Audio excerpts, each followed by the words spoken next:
Eh, Buenos días, familia. Estaba emocionado porque, eh, o sea, eh, cuando Ernesto dijo Pastor Edgardo, es como que suena tan grande, suena así una cosa. eh, y yo no quería esto, yo no lo andaba buscando,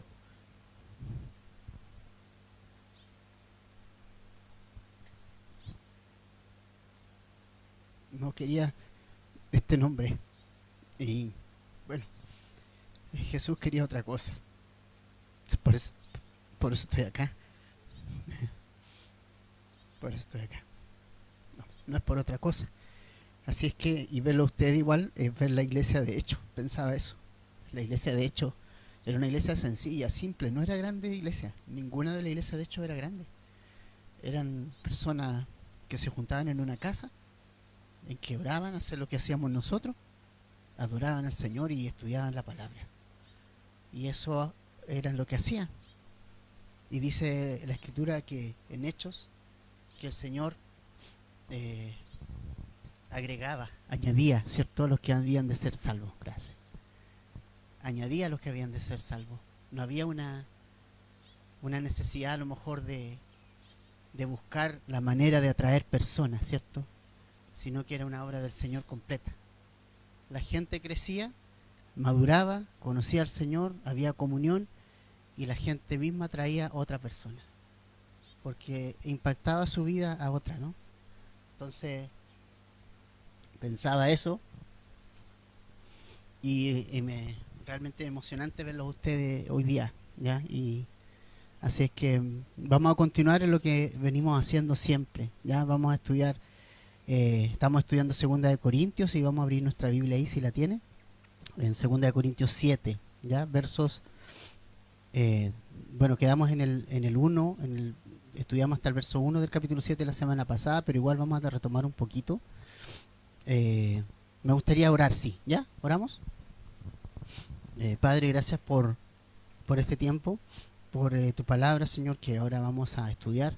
Oramos que nuestro corazón, Señor, sea un corazón eh, realmente humilde, receptivo a tu palabra, Señor, que nos des un corazón enseñable a tu voz, Señor, que no seamos rebeldes a tu palabra, Señor. Y oramos, Señor, que seamos esos cristianos que den fruto al ciento por uno, eh, cada uno de nosotros, Señor. Gracias por mis hermanos, por mi familia en la fe que está acá, y guarda a los niños también en su clase, usa a los maestros, Señor, para el propósito de llevarlos a ellos también a ti. Y gracias por este tiempo, Señor. En el nombre de Jesús, amén. Eh, bueno, entonces, seguimos los que nos han acompañado todos los domingos en esta carta. Estamos estudiando Segunda de Corintios y es una carta donde Pablo abre mucho su corazón a la iglesia. Y estas últimas semanas Pablo nos ha exhortado a no recibir en vano la gracia de Dios, ¿se acuerdan? Es decir, que la gracia de Dios que ha sido derramada en Cristo nosotros sea efectiva en nuestra vida, provoque algo, haga algo en nuestro corazón y no quede sin fruto, ¿verdad? Y Pablo nos exhortaba y exhortaba a la iglesia de Corinto a no posponer la decisión de vivir para el Señor, sino que el tiempo para tomar una decisión por Jesús es hoy, considerando más aún que no sabemos qué pueda ocurrir. Nosotros no tenemos ningún tipo de forma de saber lo que nos traerá el día de mañana. O sea, hoy día ya en la mañana apenas veía las noticias, ya salía una mamá y su hija morir atropelladas en la entrada norte de Temuco, ayer otras cosas. O sea, tú sabes, nosotros no tenemos nuestra vida en las manos, la tenemos en las manos del Señor. Entonces, la decisión de seguir a Jesús y de vivir para Él es una decisión que tengo que tomar ahora, es urgente de tomar, es tomar ahora ya, yo voy a seguir a Jesús. Y eso es súper importante, es una decisión, cualquier otra decisión tú la vas a poder posponer, puede quedar ahí en stand-by, pero la decisión de seguir a Jesús es una decisión que nosotros tenemos que tomar ahora ya. Porque no sabemos, el tiempo es corto, los días pasan rápido y no tenemos nosotros la capacidad de ver qué va a venir mañana, ¿no? O sea, eso no lo sabemos Y por eso es importante hoy tomar esa decisión. Y cuando nosotros decidimos seguir a Jesús, también Pablo nos ha dicho que dejamos de tener comunión con este mundo. ¿Se acuerda que la semana pasada lo vimos? No se unan en un yugo desigual con los incrédulos. Y estaba relacionado no a que nosotros no nos vamos a juntar con las personas que no conocen a Jesús, porque hay muchas personas que tienen ese extremo, ¿no? De decir, no, nosotros somos cristianos, nos vamos a vivir allá a las montañas, vamos a ser santos, nos vamos a poner un traje blanco o una corbata y nos vamos a apartar y no tenemos nada que ver con nadie. No es esa la idea. Jesús dijo que nosotros estábamos en el mundo. Ahora, el gran punto es con quién tengo comunión. Esa es la palabra principal. Con quién tengo comunión, con quién tengo coinonía, compañerismo, con quién comparto. Entonces, la comunión es un intercambio de algo, ¿sí? Coinonía implica compartir yo a ti lo mismo que tú me compartes a mí.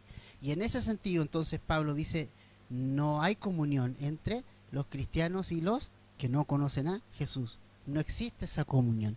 Convivimos con ellos, los tenemos de colegas en el trabajo, los estudiantes los tienen como compañeros de curso, y está bien, Jesús fue a ellos, comió con los pecadores, estuvo con los pecadores, me encanta eso, pero Jesús siempre llevando su luz a ese lugar, siempre llevando su luz. Y eso es lo que nosotros tenemos que hacer, imitar a Jesús en eso, ¿verdad?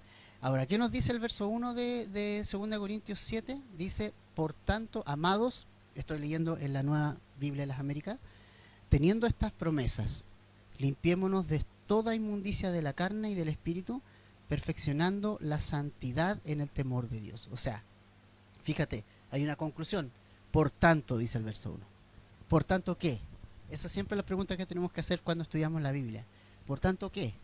Por tanto, todas las cosas que aparecen antes, en los versos 6 al 18 del capítulo 6, ¿ya? Dice, ¿qué nos dice? Que Dios quiere habitar entre nosotros, que Dios quiere andar entre nosotros, que Dios quiere ser nuestro Dios, que quiere que nosotros seamos su pueblo, que Dios quiere ser un padre para nosotros, ¿sí? Esas son las promesas que tenemos en los versos anteriores. O sea, como tenemos todas esas promesas, ahora, ¿qué nos corresponde hacer a nosotros? Limpiarnos de toda inmundicia, de toda maldad. Ahora, aquí tenemos un problema. ¿Podemos limpiarnos? ¿Tenemos la capacidad de limpiarnos? ¿Es que nosotros podemos limpiar nuestro pecado nosotros? Ahí está el punto, ¿no? No. O sea, yo no traigo, mira, puedo limpiarme cualquier cosa, ya podemos lavarnos, limpiarnos la cara, lavarnos, bañarnos, podemos hacer todas esas cosas físicamente, pero si hay algo que no puedo limpiar, es mi corazón, no lo puedo limpiar. No hay nada que tú y yo podamos hacer para limpiarnos del pecado. Eso es algo que no podemos hacer. ¿Ok? Entonces, ¿qué hacemos? Si no podemos limpiar el pecado, la Biblia dice, todos somos pecadores, todos están destituidos de la gloria de Dios. Isaías dice que no hay justo ni aún uno. O sea, ¿qué hacemos entonces si nosotros no podemos autolimpiarnos, no tenemos la capacidad de limpiar nuestros pecados? Entonces, 1 Juan 1:9 nos dice que si confesamos nuestros pecados, Jesús es fiel y justo para perdonar nuestros pecados y para limpiarnos de toda maldad. Ahí está el punto.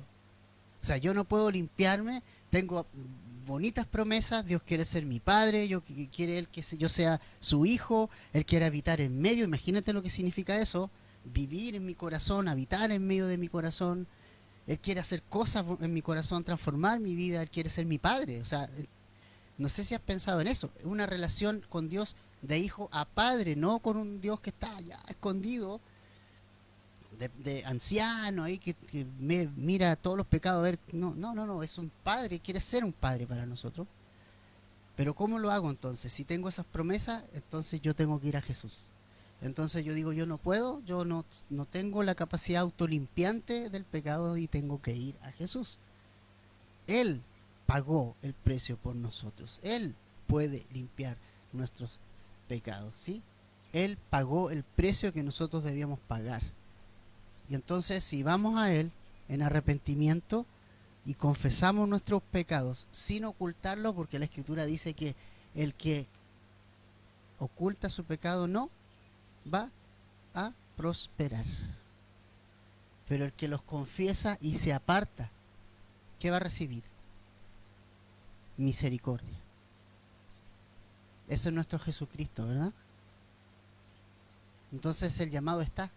Yo quiero ser tu padre, dice Dios, yo quiero ser tu guía, yo quiero ser todo para ti, yo quiero guiarte, yo quiero habitar en medio de ti, pero tienes que ir a Jesús. Tienes que arrepentirte, tienes que confesar tus pecados a Jesús, ponerlos en Él. No hay nada que tú puedas hacer. Jesús ya hizo todo. En la cruz Él dijo, consumado es. ¿Qué significa eso? Ya está. O sea, no hay nada más que hacer. No podemos mejorar lo que es completamente superior a todo. No podemos mejorar algo que ya es bueno. Y eso es súper importante entenderlo. Entonces la promesa está. Pero ahora dice Pablo, limpiémonos ahora. De todo peso. Limpiémonos. Llevemos nuestro pecado a los pies de Jesucristo. Arrepintámonos. Ahora, ¿sabes lo que me emociona de esto? Es que esto está escrito a cristianos. Esto está escrito a cristianos. Entonces uno puede decir, ¿pero cómo? ¿Los cristianos pecan? Sí, los cristianos pecamos. No sé tú, yo peco. O sea, todos los días. Y todos los días tengo que pedir perdón al Señor. Todo el día. Y me acuerdo, hice esto. Y ahí el Señor trae los pecados. Y tengo que ir a Jesucristo. Y tengo que ir todos los días a Jesucristo y decirle, Señor, perdona mis pecados, límpiame. Y aquí estoy. Y Señor me limpia. Y no solamente me perdona, sino como dice 1 Juan 1:9, dice que me limpia. ¿Sabes lo que es eso? Es como que, ok, hay manchas, pero yo te las voy a limpiar todas. Y es como que, listo, quedaste limpio. O sea, no hay nada en ti. Nada de pecado, ni una mancha. ¿Y cómo vamos a presentarnos nosotros delante del Señor como iglesia en el cielo? Como una iglesia santa, sin mancha y sin arruga. No porque yo sea santo, no. Es Jesús me hizo santo. En Jesús. Y acordemos que en el cielo vamos a ver a Jesús tal cual Jesús es. Y dice la Escritura que nosotros vamos a ver sus heridas. En las manos y en los pies. O sea, a Jesús no le han cicatrizado las heridas. Las tiene puestas todavía. Y cuando nosotros, no sé por cuánto tiempo las tendrá puestas ahí. Pero cuando lleguemos a la eternidad, a la presencia del Señor, y estemos en las bodas del Cordero con Él y todo ese rollo, nosotros vamos a ver sus heridas. Dice Apocalipsis que cuando está la iglesia en el cielo, está en el capítulo 4 y 5 de Apocalipsis, dice que apareció un cordero como inmolado. ¿Qué es algo inmolado? Algo machacado, ¿verdad? Bueno, Jesús va a mantener sus heridas. Y eso nos va a recordar en el cielo una sola cosa, que nosotros vamos a estar ahí, no porque nosotros hayamos hecho algo, sino por lo que Él hizo. Por sus heridas en las manos, en los pies, su herida en el costado, por su obra vamos a estar nosotros allí. ¿Ok? Así que va a ser un encuentro con nuestro Señor. No sé cómo iremos a reaccionar, pero va a ser fantástico. Ayer veía un video. No sé, yo creo que ustedes también lo han visto cuando hay familias que tienen soldados lejos por mucho tiempo, o marinos, y se van. Y hay un video en que sorprenden por ejemplo, a su esposa, los que son casados, o a sus hijos, llegando así de la nada, así como llegando como sorpresa, digamos. Y entonces ellos se ubican atrás y cuando el niño da la vuelta y lo ve, o la esposa, hay distintas reacciones. Unos se quedan paradas llorando, otros se arrodillan, otros van a abrazarlo, pero es como que llegó mi papá. O sea, llegamos y vamos a ver a nuestro papá. O sea, llegó así de la nada y me imagino así va a ser cuando nosotros lleguemos a la presencia de Jesús. Distintas reacciones, pero vaya que quiero abrazar a Jesús. O sea, quiero verlo. O sea, va a estar ahí porque Él perdonó nuestros pecados. Por eso estoy allí y vamos a estar allí, ¿ya? Ahora, siguiendo con el verso 2 de 2 Corintios 7, Ahora vamos a ver como el tema central, que es como el gran consuelo del apóstol Pablo, ¿no? Él pasó algunas situaciones y quiero que leamos versículos 2 al 7. Dice, acéptennos en su corazón, a nadie hemos ofendido, a nadie hemos corrompido, de nadie hemos tomado ventaja. No hablo para condenarlos, porque ya he dicho antes que ustedes están en nuestro corazón, para morir juntos y para vivir juntos. Mucha es mi confianza en ustedes. Tengo mucho orgullo de ustedes. Lleno estoy de consuelo y sobreabundo de gozo en toda nuestra aflicción. Pues aun cuando llegamos a Macedonia, nuestro cuerpo no tuvo ningún reposo, sino que nos vimos atribulados por todos lados. Por fuera, conflictos. Por dentro, temores. Pero Dios, que consuela a los deprimidos, nos consoló con la llegada de Tito. Y no solo con su llegada, sino también con el consuelo con que Él fue consolado en ustedes, haciéndonos saber el gran afecto de ustedes, su llanto y su celo por mí, de manera que me regocijé aún más.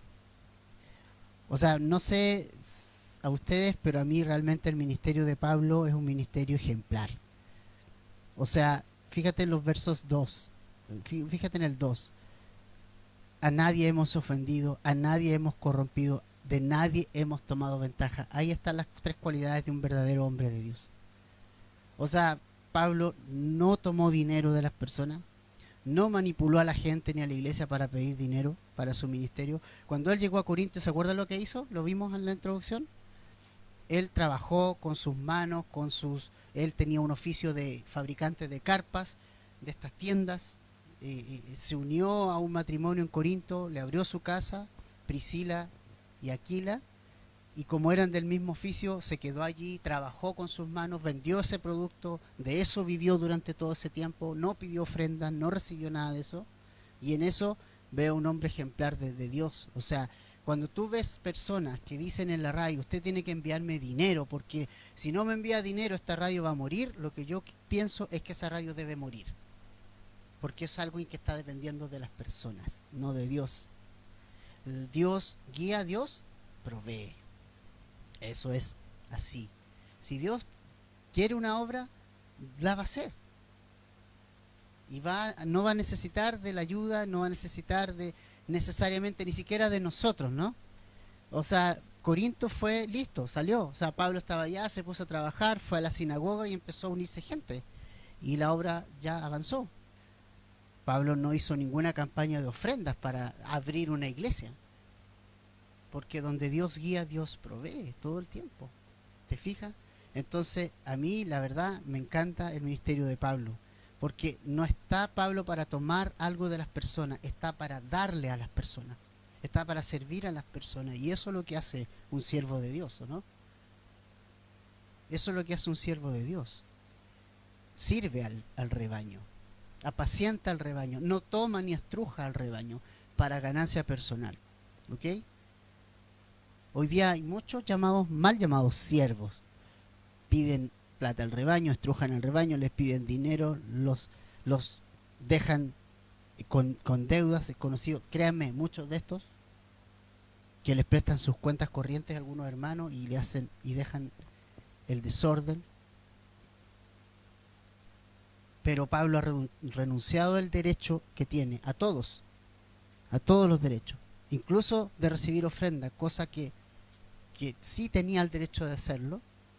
Renunció hasta ese derecho con tal de que no ser estorbo para las personas, sino que pudieran conocer a Jesucristo. Lo que Pablo hace simplemente está siguiendo el ejemplo de Jesucristo, no está haciendo otra cosa.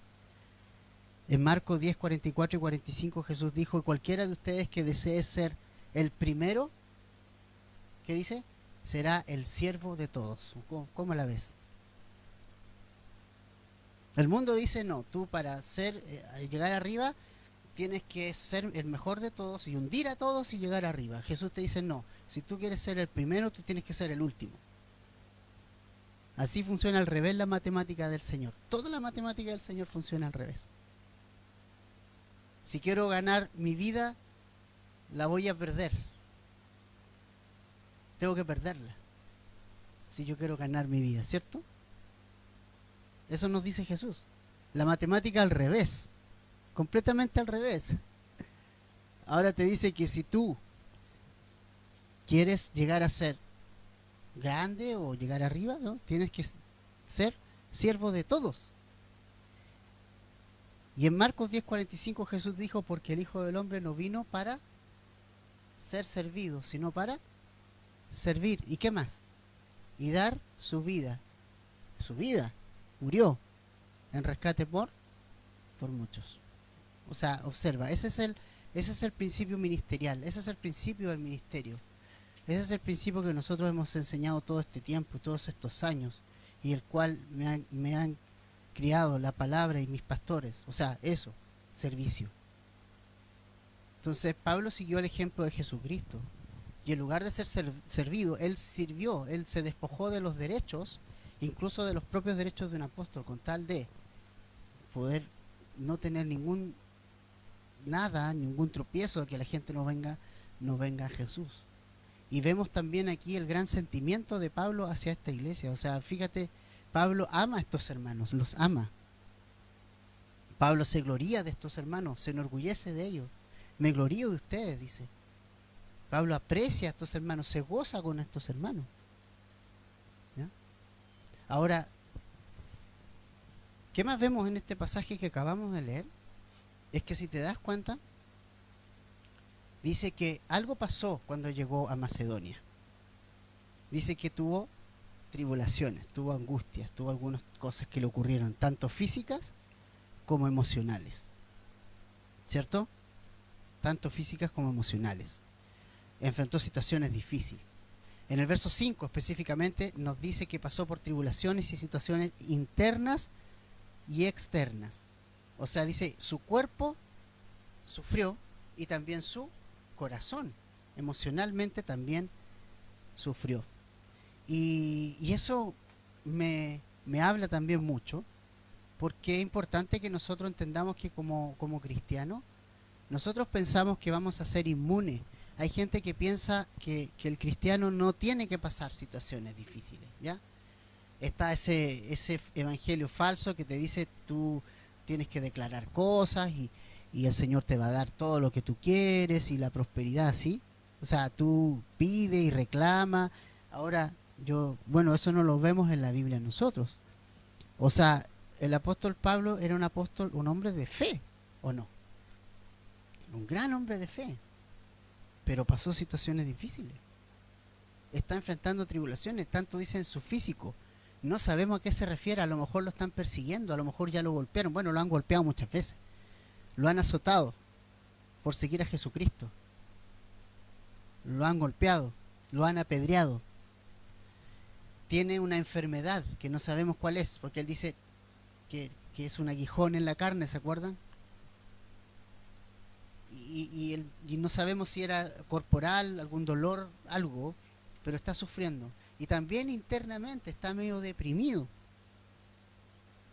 Estaba como aquí como medio bajón el apóstol. Entonces tú dices, ya, pero este no es el gran hombre de fe. Sí, es el gran hombre de fe, familia. No significa eso que vaya a estar exento de sentirse emocionalmente mal en algún momento.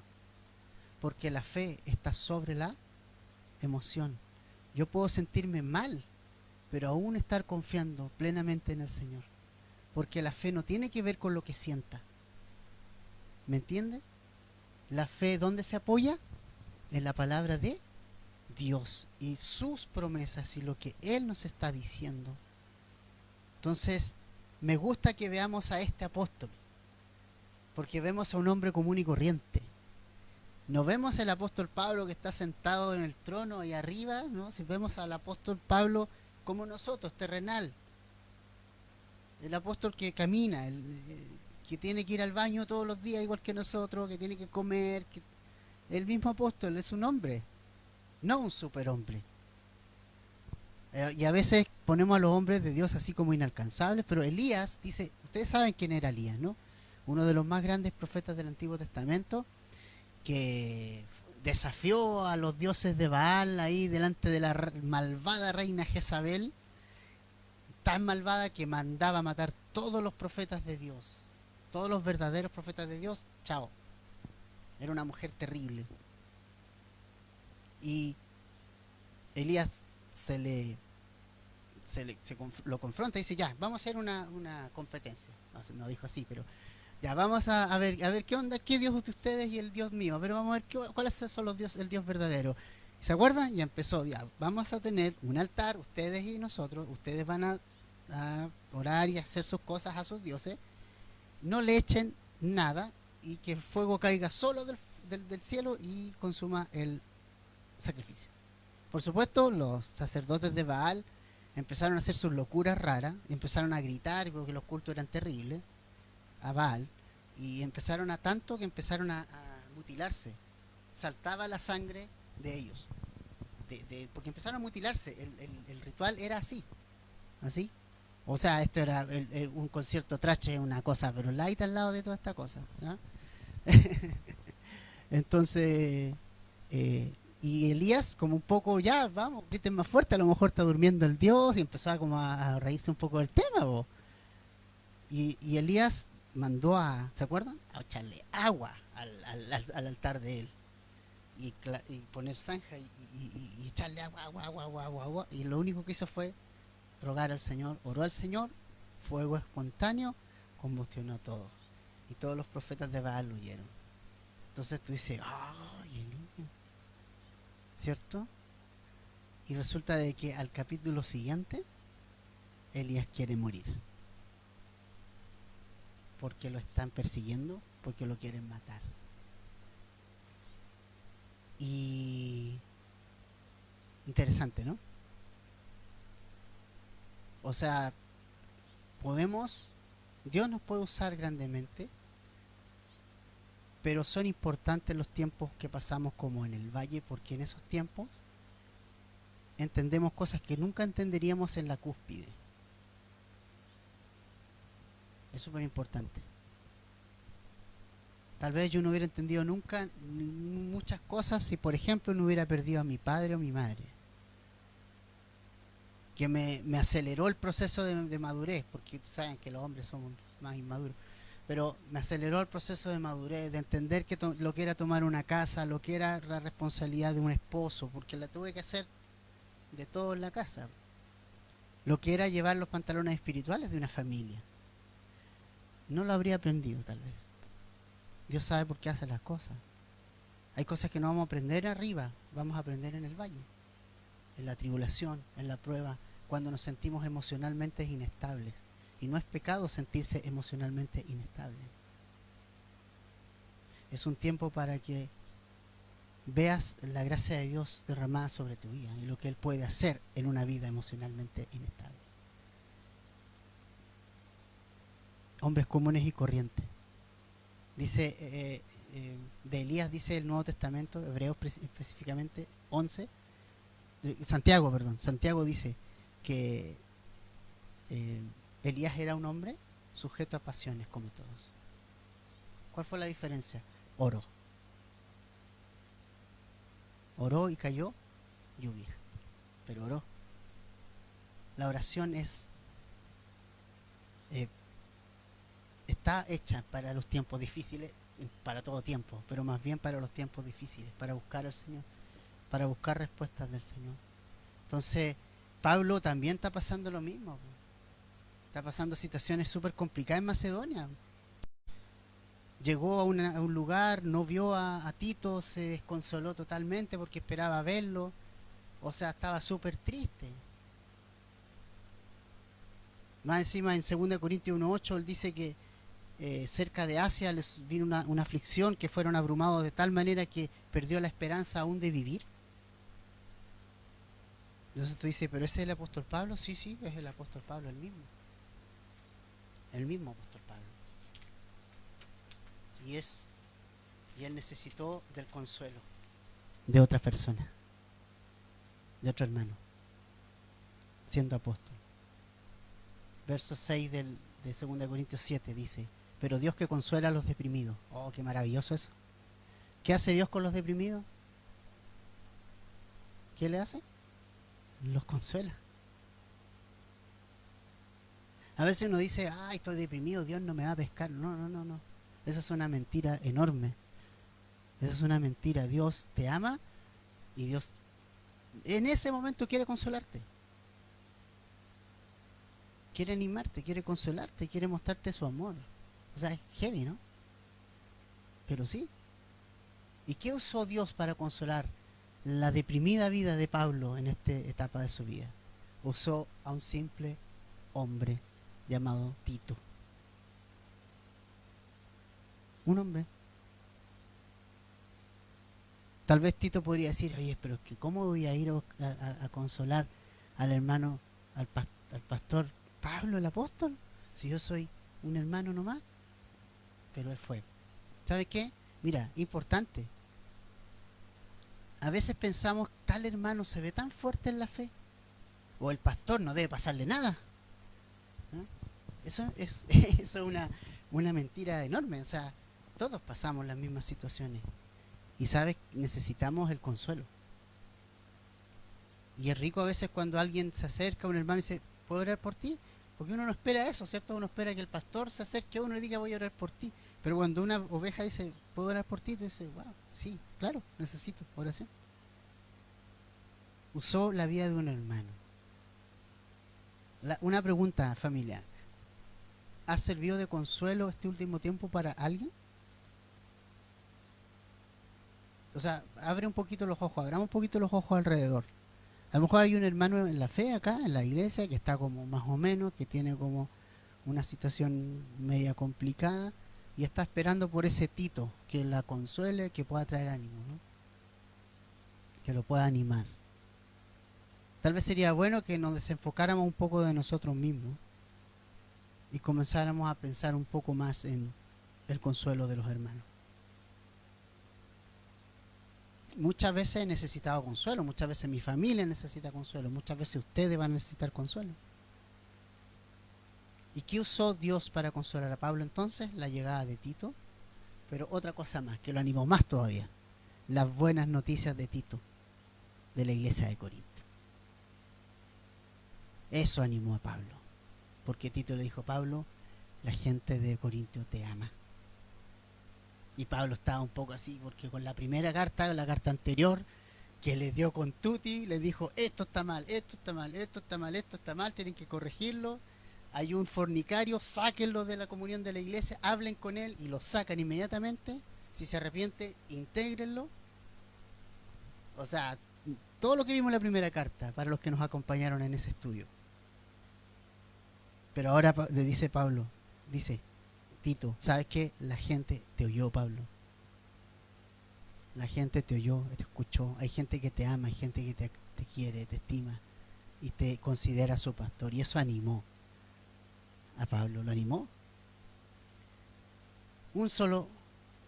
La visita de una persona, de un cristiano, lo animó. Interesante, ¿no? Muy interesante.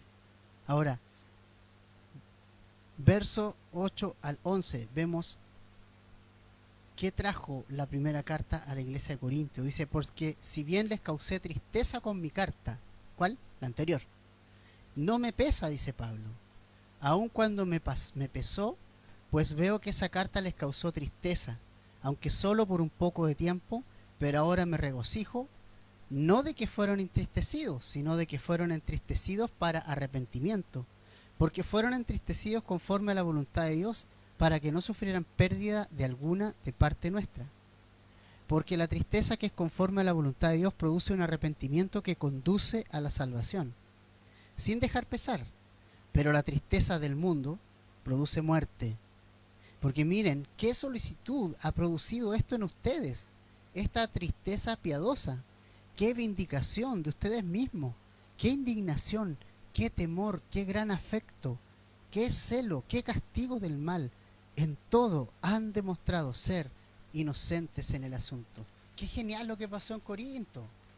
O sea, Pablo estaba así como, ay, llorando con la carta anterior. Y Tito le dice, hey, ¿sabes qué? Tomaron todas las medidas que tú les diste. Hicieron todo lo que tú les ordenaste. Y eso es lo que espera un pastor de su congregación. que ande conforme a la palabra de Dios. Que la carta anterior, que aunque fue dura, fue necesaria. Y había situaciones que estaban llevando a la iglesia a un camino súper peligroso, hacia la mentira, hacia el engaño, hacia la mundanalidad, hacia el pecado, hacia la muerte. Y tiene que intervenir Pablo, tiene que decir, no, no, no, no, no, no. Acuérdense lo que yo les dije. Los dones estaban desordenados. Dice, no, no, no, no, no, familia, no es así la cosa. Los ordena. Después dice, hay idolatría entre ustedes. No, no, no. Hay favoritismo. No, tampoco. Y empezó a corregir. Pero eso produjo en estos hermanos tristeza, pero por algún tiempo. Porque eso produce la palabra a veces, ¿no? A veces el saber que Dios nos habla y estamos haciendo algo mal nos produce algo en el corazón. O sea, nos habla, ¿no? Ahora, el punto es qué tipo de tristeza causa la palabra de Dios en nuestra vida cuando somos confrontados por ella. Hay dos tipos de tristeza, dicen estos versos. La tristeza conforme a Dios y la tristeza según el mundo. ¿Cómo es la tristeza según el mundo? Dice que conduce a la muerte. ¿Por qué? Porque nada más es un llanto, nada más es una muestra emocional. ¿Ya? O sea, llorar no necesariamente significa arrepentimiento, ¿sí? O sea, veamos la entrevista de Mea Culpa. O sea, yo siempre veo, no sé si han visto esa entrevista en la cárcel. Alguien que mató a alguien y se pone a llorar y todo, me arrepiento. ¿Cuánta gente en la cárcel dice, no, si estoy arrepentido? ¿Ya? En la cárcel la mitad está arrepentido y la mitad no lo hizo. ¿Ok? Y sale y vuelve a hacer lo mismo. ¿Significa que está arrepentido? No. ¿Por qué? ¿Cuál es la diferencia con la tristeza que es según Dios, que trae la palabra a nuestro corazón, que trae la convicción del Espíritu Santo a nuestra vida? La diferencia es que la tristeza según Dios trae cambio, trae arrepentimiento. Y la palabra arrepentimiento en la Biblia, en el griego, es la palabra metanoia. ¿Sabe lo que significa eso? Significa cambio en mi manera de pensar respecto a algo. Es girar mi forma de ver lo que estaba haciendo. Es decir, si estoy en un pecado X, Dios me muestra que eso es pecado y debo dejarlo, entonces cambio mi mente y digo, sí, estoy mal. Yo lo juzgaba bien, ahora lo juzgo mal. Y cambio mi mente respecto a eso. ¿Y qué trae el cambio de mente? Trae un cambio de dirección. Direcciono mi corazón hacia otra cosa. Es un cambio de dirección completamente de respecto a lo que yo pensaba. Eso es arrepentimiento, metanoia. Cambio mi manera de pensar y adopto la manera de pensar de la palabra. Pongo la palabra de Dios en mi mente y en mi corazón y decido obedecer a Dios, y eso me va a llevar a tomar decisiones prácticas, ¿verdad? Estoy en fornicación, estoy teniendo sexo antes del matrimonio, entonces viene la convicción y abandono esa práctica, cambio mi mente y digo, ya no más. Estoy en drogas, soy cristiano, pero igual me estoy pegando, sí, a ver si puedo llegar al cielo, ¿no? Pero no, tengo que, ok, voy a... El Señor me dice que no, que Él quiere que yo esté sobrio. Entonces, tomo la decisión, ya, no más. Cambio mi pensamiento, cambio mi corazón respecto a eso. Y eso es el arrepentimiento. Eso es lo que trae el arrepentimiento, que es producido según Dios. No solo tristeza, sino que trae cambio. Y esa es la gran diferencia de la tristeza del mundo. Solo tristeza. ¿Quién estuvo triste? ¿Quién es el arrepentido según el mundo? Judas. Judas vendió al Señor, lo entregó y todo, y estaba así como, no, es que yo no quería hacer esto, y después como que todo mal, ¿no? Y tenía la oportunidad de cambiar, pero no lo hizo, y se suicidó. Tomó una determinación, no quiso ir al Señor y decir, me arrepiento. Eso, él no estaba arrepentido, él tenía un remordimiento en el corazón. Y no confundamos el sentimiento de remordimiento con el sentimiento de arrepentimiento. Arrepentirse, para empezar, es algo que yo hago sienta o no sienta. Porque no es algo de sentimiento, es algo por fe. El arrepentimiento es, estoy dando un paso de fe porque Dios me habló. No porque yo siento, es que yo, porque tú vas a sentir muchas cosas. Es que yo siento que esto es de Dios, pero ¿qué te dice Dios? ¿Entiendes? Entonces abandono mis sentimientos y actúo en fe, en obediencia al Señor. ¿Entiendes? Entonces yo creo que aquí hay algo importante que ver. O sea, nosotros como cristianos siempre vamos a estar arrepintiéndonos. Esto es algo que siempre está en nosotros y debería estar. Vamos a seguir arrepintiéndonos de muchas cosas, ¿no? Yo creo que una de las razones por qué muchos cristianos no crecen es porque han asistido a muchas iglesias, no se pueden quedar en una, toman muchos discipulados, buscan que pase algo, pero no están dispuestos a cambiar de mente, porque ellos quieren que alguien haga algo por ellos. Te digo, ya alguien hizo algo por ti, y ese es Jesús. Ahora te toca a ti arrepentirte, metanoia, cambio de mente, cambio de dirección, cambio de voluntad, y hacer lo que Dios te está diciendo que tienes que hacer ahora. Y eso es arrepentirse, implica arrepentimiento. Y cuando no hay arrepentimiento, no hay cambio de pensamiento, no hay cambio de mente, no hay cambio de voluntad, no hay transformación.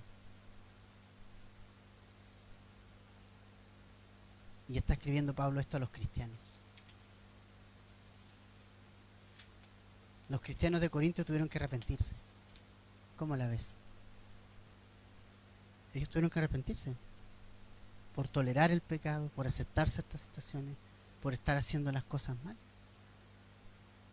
No sé, interesante, ¿no? A veces uno piensa, no, el que necesita arrepentimiento es el curadito que anda en la feria, ese necesita arrepentimiento. Yo no necesito nada porque yo estoy moralmente bien. No, necesitamos arrepentirnos. ¿Cuál fue la primera palabra que salió de los labios de Jesús? La primera palabra cuando empezó su ministerio: arrepentidos. La segunda: y convertidos. O sea, no solamente arrepentirse, ya me arrepiento, pero ¿de qué? Ya, ¿qué? No, y convertidos, o sea, hey, mueve tu mente, mueve tu corazón, mueve tu voluntad. Y ahora sígueme a mí. Eso es arrepentirse. ¿Entiendes? Entonces, ¿cuál es el resultado de la tristeza según Dios? Y esto me encanta: salvación. El mundo solo te va a causar tristeza de muerte, pero Dios puede causar tristeza, pero la causa para salvación, para salvar tu vida, para salvarte de algo, para rescatarte de la apostasía, a lo mejor, a la que puede ir una iglesia como la de Corinto, porque iba derecho a la apostasía. Pero gracias a Dios se arrepintieron y enmendaron el rumbo y empezaron a tomar las decisiones correctas. Finalmente, versos 12 al 16 dice: así que aunque les escribí, no fue por causa del que ofendió, ni por causa del ofendido, sino para que la solicitud de ustedes por nosotros les fuera manifestada delante de Dios. Por esta razón hemos sido consolados. Y aparte de nuestro consuelo, mucho más nos regocijamos por el gozo de Tito, pues su espíritu ha sido confortado por todos ustedes. Porque si en algo me he jactado con él acerca de ustedes, no fui avergonzado, sino que así como les hemos dicho todo con verdad, también nuestra jactancia ante Tito resultó ser la verdad. Y su amor hacia ustedes abunda aún más al acordarse de la obediencia de todos ustedes y de cómo lo recibieron con temor y temblor. Me gozo de que en todo tengo confianza en ustedes. Qué tremendo. O sea, Pablo se consoló mucho con la venida de Tito, con las noticias de Tito. Todos quedaron confortados Los corintios quedaron confortados. Ellos confortaron a Tito. Tito confortó a Pablo. Y todos quedaron confortados después que todos estaban llorando, ¿no? Y eso hace la palabra de Dios, familia. Eso es lo que hace la palabra de Dios en nuestra vida, en nuestro corazón. No hay mayor alegría para un pastor, y se lo digo de verdad, cuando las ovejas oyen la palabra de Dios, la siguen, la obedecen, y si es necesario arrepentirse y girar de dirección, hacerlo. No hay mayor alegría. Imagínate para nuestro Señor. No hay mayor alegría que eso.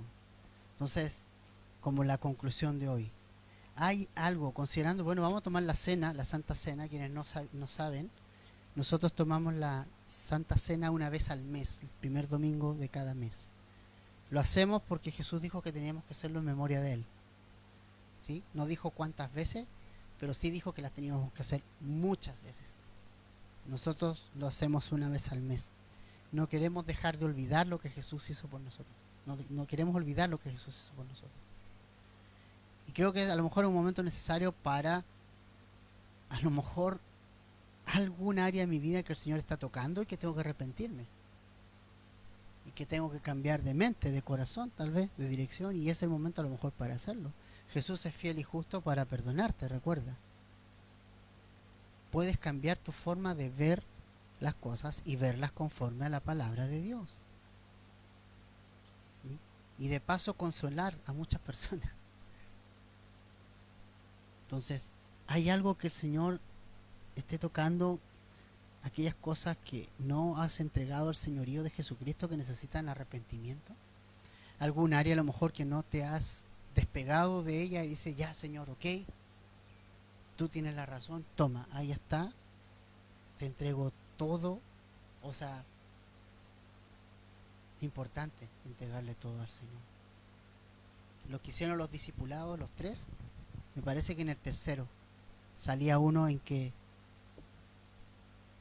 Jesús, o sea, era como un ejemplo, pero era muchas veces a Jesús le damos la llave de todo, del living, del dormitorio, de todo, pero tenemos una pieza de cachureos. Y decía el libro, y todos tenemos una pieza de cachureo, aquellas cosas que no queremos que Dios vea. Y no le damos la llave. Y recuerdo, ¿se acuerda de esa lección los de los discipulados? Y nos instaban a darles la llave del desorden que hay en áreas de nuestra vida que no le queremos dar la llave al Señor. Decir, toma Jesús, ahí está. ¿Y qué va a hacer Jesús? Ordenarla. Botamos lo que nos sirve y ordenamos tu sala. Entonces, a lo mejor estas cosas son para la iglesia, ¿entiendes? ¿Sí? O sea, estas cosas Pablo escribe a la iglesia, cosas como arrepentimiento. Sí, tú dices, no, pues eso es para los pecadores mundanos que están allá afuera. Y la verdad es que nosotros, como iglesia, necesitamos arrepentirnos también. Muchas veces la iglesia necesita arrepentirse. Y nosotros necesitamos muchas veces arrepentir. Yo necesito arrepentirme todos los días. Y tal vez hay alguna área que el Señor está tocando y que no puede pasar nada porque tú no se la has dado. Y me encanta Dios porque mi Dios, no sé el tuyo, el mío, respeta tu voluntad. Porque eso es amor. Él nunca va a tocar un área tuya que tú no se la hayas entregado. Está esperando que tú lo hagas, porque Él no va a actuar contra tu voluntad. Y eso es amor. Eso es amor. ¿Cómo nosotros enjuiciamos a una persona, una mujer, por ejemplo, que fuera caminando y un hombre se le acerca y empieza a cortejarla y ella no quiere? Y ese hombre la agarra a la fuerza y le da un beso. ¿Qué es eso? ¿Es amor? No. ¿Qué es? Violación, prácticamente. Violó la voluntad de la otra persona. Dios no es violador. ¿Ok? Dios no te va a agarrar aquí, tú me tienes que seguir, me tienes que entregar esto. Pero si Dios habla por medio de su palabra, el Espíritu Santo obra en nuestro corazón y ahí yo puedo tomar la decisión de decir, aquí está esta área, Señor, me arrepiento, tómala ya, ok, me rindo, tómala, y es lo mejor que puedes hacer. Ay, Jesús, toma esa área, ordena tu vida, te llena con su espíritu y Él te da el poder. Maravilloso. Es lo que está pasando aquí. Lo que pasó en Corinto fue genial. Todos alegres, contentos ahora, luego de un momento de tristeza, claro. A nadie le gusta decir, o a alguien le gusta que le digan, no, tú estás mal. ¿A quién, cierto? ¿A quién le gusta eso? ¿A quién le gusta cuando dicen, tú estás en pecado y tienes que vivir bajo Dios? Y es como que a nadie le gusta, pero era necesario, ¿cierto? Y el Señor trajo convicción, el Espíritu Santo trajo convicción, usó la palabra y la gente recibió el consuelo del Señor, la dirección del Señor, tomaron decisiones diferentes, encaminaron a Tito y todos quedaron llenos de gozo, ¿no? Entonces vamos a orar y antes de tomar la cena vamos también a tener un tiempo especial de cantar un par de alabanzas y vamos